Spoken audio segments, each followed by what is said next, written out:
શ્રી કૃષ્ણ અને જય જલારામ. ફરી એકવાર સ્વાગત છે તમારું શ્રેયા ઠક્કર નામીની વ્લોગમાં.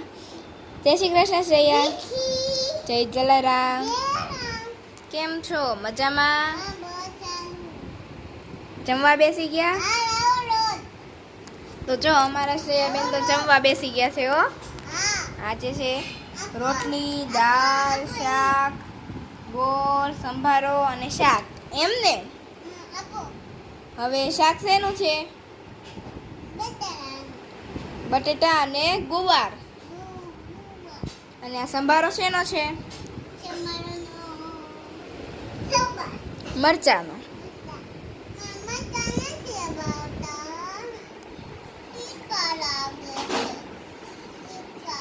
તો બધા ફ્રેન્ડ્સને બતાવવું પડે ને કે જો શ્રેયાબેનને મરચા નથી ભાવતા, બનાવ્યા છે.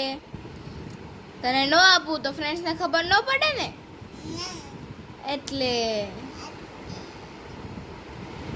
જો અમે બધા વિડીયોમાં કહીએ છીએ કે સબસ્ક્રાઇબ કરો, ફોલો કરો, શેર, લાઈક, કમેન્ટ કરો, પણ તમે કોઈ નથી કરતા. એટલે આજે અમે નહીં કહીએ, તમે તમારી હાથથી કરી દેજો.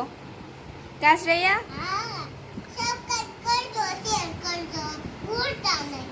નહીં, આજે આપણે નથી કહેવાનું.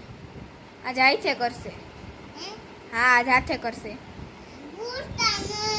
હો શ્રેયા, પાછળ ઓલું બેગ પડ્યું છે એ બતાવ તો.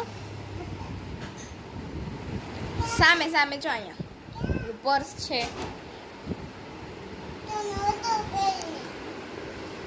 તો શ્રેયાબેનના કાકા વૈષ્ણોદેવી અમરનાથ ગયા હતા ને, તો ત્યાંથી શ્રેયા માટે આ બેગ લાવ્યા છે.